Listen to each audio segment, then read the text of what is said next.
Telugu audio book ఛానల్కు స్వాగతం. Think and grow rich. ఆలోచించండి, ఐశ్వర్యవంతులు కండి. Napoleon hill. చాప్టర్ 9. పట్టుదల. పార్ట్ 1. నిర్విరామ ప్రయత్నమే నమ్మకానికి పట్టుగొమ్మ. సంపదల దిశగా 8వ అడుగు. బర్నింగ్ డిజైర్ ను ఆర్థిక విలువలోకి మార్చే ప్రక్రియలో పట్టుదల ఒక ముఖ్యమైన అంశంగా పనిచేస్తుంది. పట్టుదలకు తల్లివేరు సంకల్ప బలమే. సంకల్ప బలం, బర్నింగ్ డిజైర్ అన్నవి సహేతుకంగా కలిసినట్టయితే అవి ఎదురులేని శక్తిగా మారతాయి. గొప్ప సంపదల్ని ఆర్జించిన వ్యక్తులు కొన్ని సందర్భాల్లో మూర్ఖులుగాను, దయలేని వారిగాను కనిపిస్తూ ఉంటారు. కానీ అలాంటి కటువైన పదాలతో సంబోధించడం అంటే వాళ్ళని అపార్థం చేసుకోవడమే. వాళ్ళు ప్రదర్శించేది సంకల్ప బలం. దాన్ని వాళ్ళు పట్టుదలతో మిక్స్ చేసి తమ ప్రయోజనాల్ని సాధించే దిశగా బర్నింగ్ డిజైర్ తో లింక్ చేస్తారు. చాలా మంది దురదృష్టం తలుపు తట్టిన తొలి క్షణాల్లోనే తమ లక్ష్యాన్ని గాలికి వదిలేస్తారు. కొంతమంది మాత్రమే అన్ని ప్రతికూల పరిస్థితుల్ని అధిగమించి తమ లక్ష్యాన్ని సాధిస్తారు. పట్టుదల అనే సాహసోపేతమైన పదానికి సమానార్థకంగా మరో పదం లేదు. కానీ ఉక్కుకు బొగ్గు ఎలాంటిదో పట్టుదల అన్నది మనిషికి అలాంటిదే. ఈ ఫిలాసఫీకి సంబంధించిన 13 ఫార్ములాస్ ని అమల్లో పెట్టినప్పుడే సంపద సృష్టి జరుగుతుంది. ఈ ఫార్ములాస్ ని అపార్థం చేసుకునే వీలుంది. అయినప్పటికీ పట్టుదలతో వీటిని ఆచరణలో పెట్టిన వ్యక్తులే మనీని ఎర్న్ చేయగలరు. మీలో పట్టుదల పట్టెంత? ఈ పుస్తకం మీకు ఇచ్చిన పరిజ్ఞానాన్ని అమల్లో పెట్టి తీరాలని నిర్ణయించుకున్నారా? అయితే 2వ చాప్టర్లో పేర్కొన్న 6 ఫార్ములాస్ ఆచరణకు మీరు పూనుకున్నారన్నమాట. ఇక ఈ ఇంప్లిమెంటేషన్ లో మొదటి పరీక్షగా పట్టుదల మీ ముందు నిలుస్తుంది. స్పష్టమైన లక్ష్యాలు, ప్లాన్స్ తో ముందుకు వెళ్లేవాళ్లు ప్రతి 100 మందిలో కేవలం 2 ఉంటారు. ఆ 2లో మీరు ఒక్కరవ్వాలనుకుంటే ఇప్పటికే మీరు ఒక లక్ష్యాన్ని ఏర్పరచుకుని ఆ లక్ష్యాన్ని సాధించడానికి అనువైన ప్లాన్ ను కూడా తయారు చేసి పెట్టుకుంటారు. అలా కాని పక్షంలో ఇక మీరు ఈ సూచనల్ని చదివి వాటిని గాలికి వదిలేసి మీ రోజువారీ పనుల్లో మునిగిపోవచ్చు. ఫెయిల్యూర్ కి దారితీసే బలమైన కారణాల్లో పట్టుదల లేకపోవడం కూడా ఒకటి. వేలాది మందిని పరిశీలించిన తరువాత చాలా మందిలో సాధారణంగా కనిపించే బలహీనత పట్టుదల లేకపోవడమేనని అర్థమైంది. కానీ గట్టిగా ప్రయత్నిస్తే ఈ బలహీనతను జయించడం పెద్ద కష్టమేమీ కాదు. వ్యక్తిలో పట్టుదల లేకపోతే దాని స్థానాన్ని ఒకానొక లేజీనెస్ ఆక్రమించుకుంటుంది. ఆ లేజీనెస్ ని జయించడం అన్నది మీలోని బర్నింగ్ డిజైర్ మీదే పూర్తిగా ఆధారపడి ఉంటుంది. విజయానికి మూలస్థానం బర్నింగ్ డిజైర్. దీన్ని బాగా గుర్తుంచుకోండి. బలహీనమైన కోరిక బలహీనమైన ఫలితాలనే ఇస్తుంది. కాసింత నిప్పు కాసింత వేడినే పుట్టించగలదు. మీలో పట్టుదల లోపించిందని మీరు గమనించినట్టయితే బర్నింగ్ డిజైర్లతో మీరు నిప్పుల తుఫాను నిద్రలేపండి. ఈ చాప్టర్ ని ఆశాంతం చదవండి. మళ్ళీ 2వ అధ్యాయానికి వెళ్ళండి. అందులో పేర్కొన్న 6 ఫార్ములాస్ ని పాటించడాన్ని వెంటనే ప్రారంభించండి. ఈ ఫార్ములాస్ ని ఇంప్లిమెంటేషన్ లో పెట్టాలన్న మీ ఆతృతే ధనార్జనకు సంబంధించిన మీ కోరికలోని బలాన్ని తెలుపుతుంది. ఈ దిశగా మీలో ఆతృత సంతృప్తికరంగా లేదని మీరు భావిస్తే మీలో ఇంకా మనీ కాన్షియస్నెస్ రగులుకోలేదని అర్థం. సంపదనే ఆర్జించాలని మీరు కోరుకున్నట్టయితే మీలో డబ్బు కోసం విపరీతమైన కాంక్ష చైతన్యం చోటు చేసుకోవాలి. ఎవరి మనసైతే సంపదని ఆకర్షించడానికి సిద్ధంగా ఉంటుందో సంపదలు కూడా అలాంటి వ్యక్తుల పట్లే ఆకర్షణకు లోనవుతాయి. సముద్రంలో కలిసే నదుల్లా అవి ఆ వ్యక్తుల చెంతకు పరుగులు తీస్తాయి. మీలో పట్టుదల లేదని మీరు భావించినట్టయితే అధికారం అనే చాప్టర్ మీద మీ దృష్టిని నిలపండి. మీ చుట్టూ మాస్టర్ మైండ్ టీం ను చేర్చుకోండి. ఈ టీం మెంబర్స్ తో కలిసి మీరు చేసే సమిష్టి కృషి ఫలితంగా మీలో పట్టుదల నెలకొంటుంది. ఆటో సజెషన్, సబ్ కాన్షియస్ లకు సంబంధించిన చాప్టర్స్ లో కూడా పట్టుదలను పెంపొందించుకోవడానికి ఉపకరించే అదనపు సలహాలు లభ్యమవుతాయి. మీ బర్నింగ్ డిజైర్ తాలూకు లక్ష్యాన్ని మీ సబ్ కాన్షియస్ లో ఇమాజిన్ చేసుకునే అలవాటు అబ్బేంత వరకు ఈ చాప్టర్స్ లో పేర్కొన్న సలహాల్ని పాటిస్తూనే ఉండండి. అప్పుడే మీలో పట్టుదల బలంగా వేళ్ళూనుకుంటుంది. నిద్రావస్థలోనూ జాగ్రత్తావస్థలోనూ మీ సబ్ కాన్షియస్ నిరంతరం నిర్విరామంగా పనిచేస్తూనే ఉంటుంది. మీది ధన చైతన్యమా, మనీ కాన్షియస్సా, లేక దారిద్ర్య చైతన్యమా, పోవర్టీ కాన్షియస్సా? పాటించాల్సిన నియమాలు ఏదో మొక్కుబడి చందాన అడపాదడపా ఆచరించడం వల్ల ఎలాంటి ప్రయోజనం అనకూడదు. సత్ఫలితాలను సాధించాలంటే ఆ నియమాల్ని పాటించడం మీరు మానుకోలేని అలవాటుగా మారిపోవాలి. మనీ కాన్షియస్ సాధించడానికి ఎంతకన్నా మంచి దారి మరేదీ లేదు. ధనం, దారిద్ర్యం ఒకే లా ఆఫ్ అట్రాక్షన్ ఆధారంగా పనిచేస్తాయి. ఎవరి మనసు తనకు అనుకూలంగా ఉంటుందో వారి వద్దకే దారిద్ర్యం ఆకర్షితం అవుతుంది. అలాగే ఎవరైతే డబ్బును గాఢంగా వాంఛిస్తారో సంపదలు వారి దగ్గరికి ఇబ్బడి ముబ్బడిగా వచ్చి చేరతాయి. మనీ కాన్షియస్ తో నిండిన మనసును పవర్టీ కాన్షియస్ సులభంగా ఆక్రమిస్తుంది. కానీ సహజాతంగా అబ్బితే తప్ప మనీ కాన్షియస్ మాత్రం ప్రయత్న సహితంగానే లభిస్తుంది. రాబోయే పేరాలో పట్టుదల ప్రాధాన్యాన్ని గురించి చెప్పిన మాటల్ని గమనించండి. సిరి సంపదల సముపార్జనకు పట్టుదల ఎంత అవసరమో ఈ సమాచారం వల్ల మీకు అర్థమవుతుంది. పట్టుదల లేకుంటే మీరు ప్రారంభం కాకుండానే ఓడిపోతారు. పట్టుదలతోనే మీరు విజయాన్ని సాధిస్తారు. మీకు పీడకలు వస్తే పట్టుదల ఇంపార్టెన్స్ ఏంటో మీకు తెలిసొస్తుంది. మీరు మగత నిద్రలో ఉండగా ఏదో మిమ్మల్ని ఊపిరాడకుండా నొక్కిపడేస్తున్న అనుభూతి హఠాత్తుగా కలుగుతుంది. మీరు అటూ ఇటూ అణుమాత్రం కూడా కదల్లేరు. శరీరంలో ఏ భాగాన్ని కదిలించలేరు. మీ కండరాల మీద నియంత్రణ సాధించాలన్న కాన్షియస్నెస్ మీకు నెమ్మదిగా కలుగుతుంది. సంకల్ప బలంతో పట్టుదలతో ప్రయత్నించిన మీదట ఒక చేతివేలును మాత్రం కదిలించగలరు. అటు తర్వాత మరింత ప్రయత్నం చేస్తే మీ చేతివేళ్లన్నీ కదులుతాయి. మీరు మీ చేతి కండరాన్ని కదిలించడానికి ప్రయత్నిస్తారు. చేతిని పైకి లేపే వరకు మీ ప్రయత్నం నిరాటంకంగా కొనసాగుతుంది. మరో చేతిని కూడా ఇలాగే కష్టపడి పైకి లేపుతారు. చివరగా మీరొక కాలి కండరాల్ని కదిలించాలనుకుంటారు. ప్రయత్నం మీదే ఆ కాలితో పాటు మరో కాలిని కూడా కదిలిస్తారు. నెమ్మదిగా శరీరంలోని కండర వ్యవస్థ అంతటి మీద మీరు నియంత్రణను సాధిస్తారు. సడన్ గా లేచి కూర్చుని పీడకలను తరిమేస్తారు. ఈ మొత్తం వ్యవహారం అంచెలంచెలుగా జరుగుతుంది. మానసిక జడత్వాన్ని వదిలించుకోవడం ఎలా? ఇంతకు మునుపు చెప్పుకున్న తీరుగానే మీరు మీ మానసిక జడత్వాన్ని కూడా వదిలించుకోవచ్చు. మొదట నెమ్మదిగా ప్రారంభించి మీ వేగాన్ని క్రమంగా పెంచుతూ సంకల్పం మీద పూర్తి నియంత్రణ సాధించే వరకు ప్రయత్నాన్ని కొనసాగించాలి.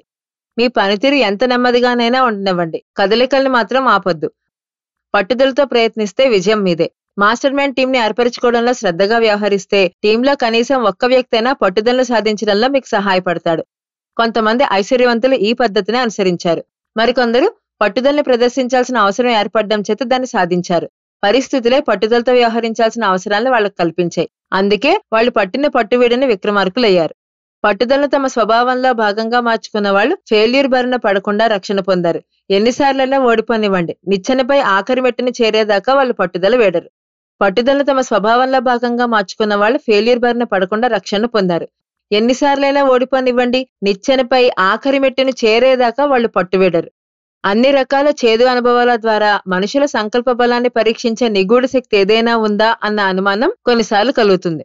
ఓటమి నుంచి తేరుకుని నిర్విరామ ప్రయత్నంతో పైపైకి ఎగబాగిన వ్యక్తిని చూసి సాహసికుడా, నువ్వు గెలిచి తీరుతావని మాకు తెలుసు అంటూ ప్రపంచం భుజం తడుతుంది. పట్టుదలను పరీక్షించకుండా నిగూఢ శక్తి ఎవరికీ విజయాన్ని ధారాదత్తం చేయదు. ఆ పరీక్షలో నెగ్గని వాళ్లకి విజయం కష్టమే. పరీక్షకు తట్టుకుని నిలబడిన వ్యక్తులకు వారి పట్టుదలకు తగిన రివార్డ్ లభిస్తుంది. తాము కోరుకున్న లక్ష్యాన్ని సాధించడమే వారికి దక్కే రివార్డ్. అదొక్కటే కాదు, ఫిజికల్ బెనిఫిట్ కన్నా విలువైన అనంతమైన కానుకను కూడా వాళ్ళు పొందుతారు. ప్రతి ఓటమి దానికి సమానమైన ఫిజికల్ సక్సెస్ ను మోసుకొస్తుంది అన్న పరమసత్యాన్ని వాళ్ళు అనుభవపూర్వకంగా తెలుసుకుంటారు. వైఫల్యాన్ని సోపానంగా చేసుకోండి. పట్టుదల విలువను కొద్దిమంది మాత్రమే తెలుసుకుంటారు. ఇలాంటి వాళ్ళు ఓటమిని తాత్కాలికంగానే తప్ప శాశ్వతంగా అంగీకరించరు. పట్టుదలతో తమ బర్నింగ్ డిజైర్ నెరవేర్చుకునే దిశగా ఓటమిని విజయంగా మార్చుకుంటారు. జీవితంలో ఎందరెందరో ఓటమి పాలై అణగారిపోవడాన్ని, తిరిగి కోలుకోలేకపోవడాన్ని మనం చూస్తూనే ఉంటాం.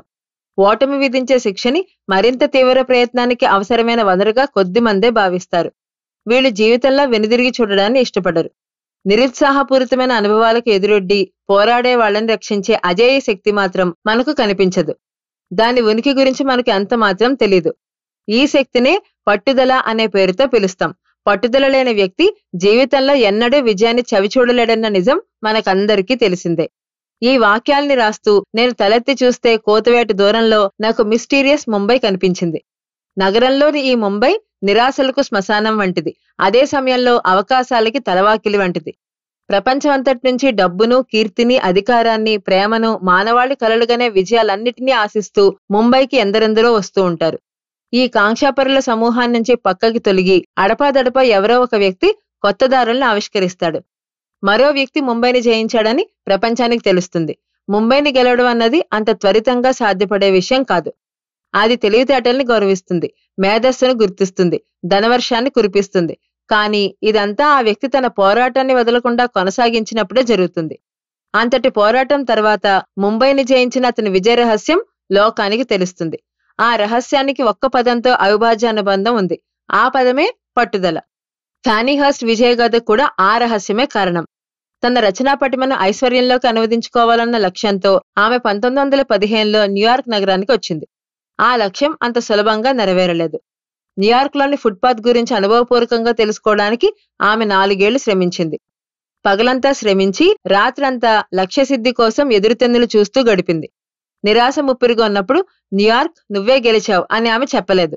న్యూయార్క్ ఎవరితోనైనా నువ్వు ఆటలాడొచ్చు కానీ నా దగ్గర నీ పప్పులుడకవు అంటూ దానికి సవాలు విసిరింది. హర్స్ట్ కథలు ప్రసిద్ధమవడానికి ముందు రాసి పంపిన రచనలన్నీ ఒక పబ్లిషర్ 36 సార్లు తిప్పి పంపాడు. మరో సాధారణ రచయిత అయితే తొలిసారి తిరస్కారానికే నీరుగారిపోయేవాడు.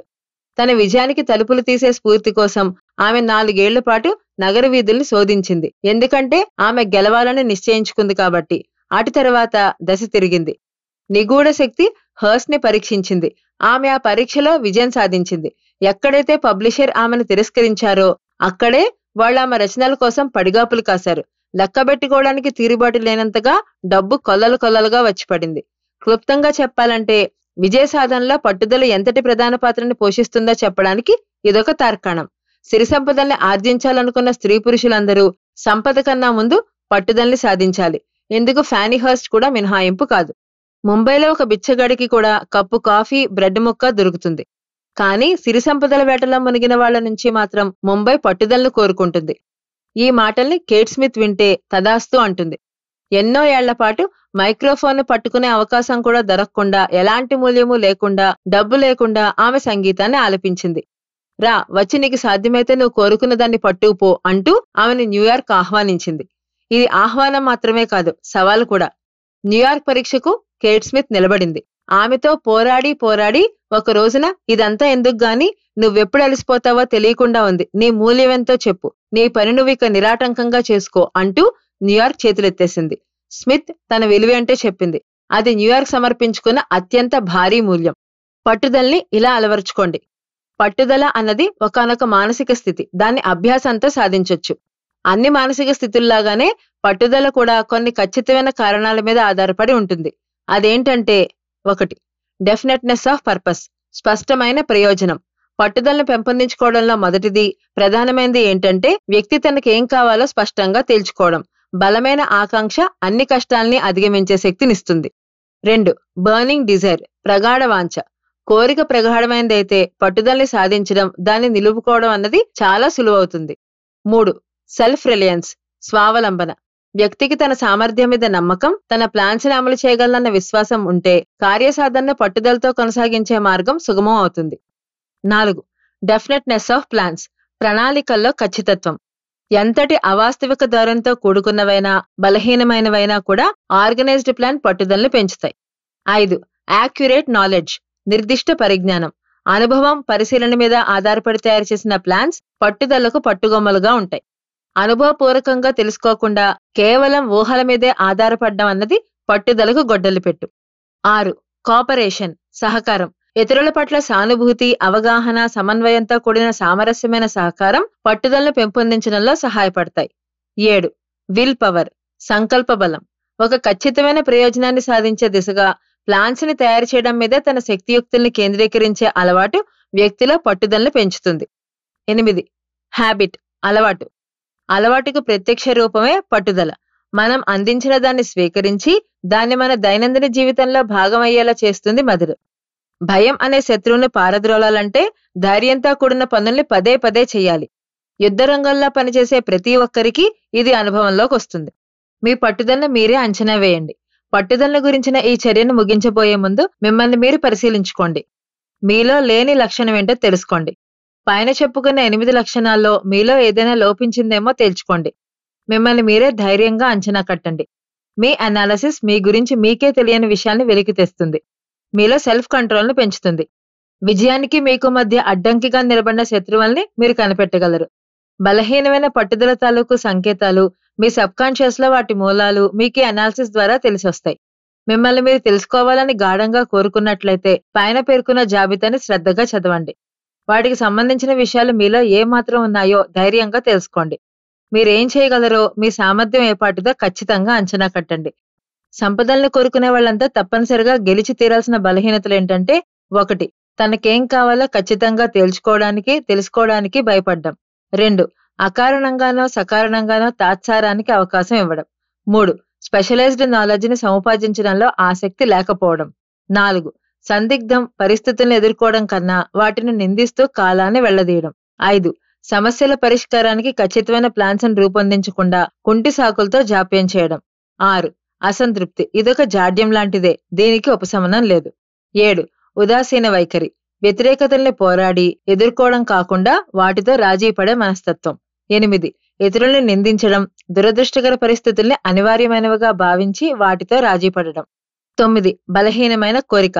కార్యాచరణతో ముడిపడిన ఉద్దేశాల్ని ఎంచుకోకుండా నిర్లక్ష్యం వహించడం. 10. మొదటిసారి ఓటమి తారసిల్లగానే లక్ష్య సాధనకు స్వస్తి చెప్పడానికి సిద్ధపడ్డం. 11. ఆర్గనైజ్డ్ ప్లాన్స్ లేకపోవడం, ఉన్నా అవి కార్యాచరణ రూపంలోకి మారకపోవడం. 12. అవకాశం వచ్చినప్పుడు సద్వినియోగం చేసుకోకపోవడం లేదా అవకాశాల్ని గుర్తించలేకపోవడం. 13. సాధించి తీరాలన్న బలమైన కోరిక లేకుండా చిత్తశుద్ధి లోపించిన కోరిక. 14. పేదరికంతో రాజీ పడడం, ఏదైనా సాధించాలన్నా, ఏదైనా చేయాలన్నా, దేన్నైనా పొందాలన్న ఆశయం లేకపోవడం. 15. సంపదల్ని సముపార్జించడానికి దగ్గరదారులు వెతకడం. తత్సమానమైన మూల్యాన్ని చెల్లించకుండానే కోరుకున్నదాన్ని దక్కించుకునేందుకు జోదరిలా నిష్క్రియాపరత్వంతో ప్రయత్నించడం. 16. విమర్శలంటే భయం. ఎవరో ఏదో అనుకుంటారన్న భయంతో ప్రణాళిక రచన చేయడంలో, ఇంప్లిమెంటేషన్ చేయడంలో ఫెయిల్ అవ్వడం. ఫెయిల్యూర్ రీజన్స్ లిస్ట్ లో ఈ అవలక్షణానికే ప్రథమ స్థానం లభిస్తుంది. ఇది వ్యక్తి సబ్ కాన్షియస్ లో దాగి ఉంటుంది. దీనివల్ల సబ్ కాన్షియస్ లో పట్టుదల తాలూకు లక్షణాలు నిర్వీర్యం అవుతాయి. మా ఛానల్ గనక మీకు నచ్చినట్లయితే లైక్ చేయండి, షేర్ చేయండి, సబ్స్క్రైబ్ చేయండి.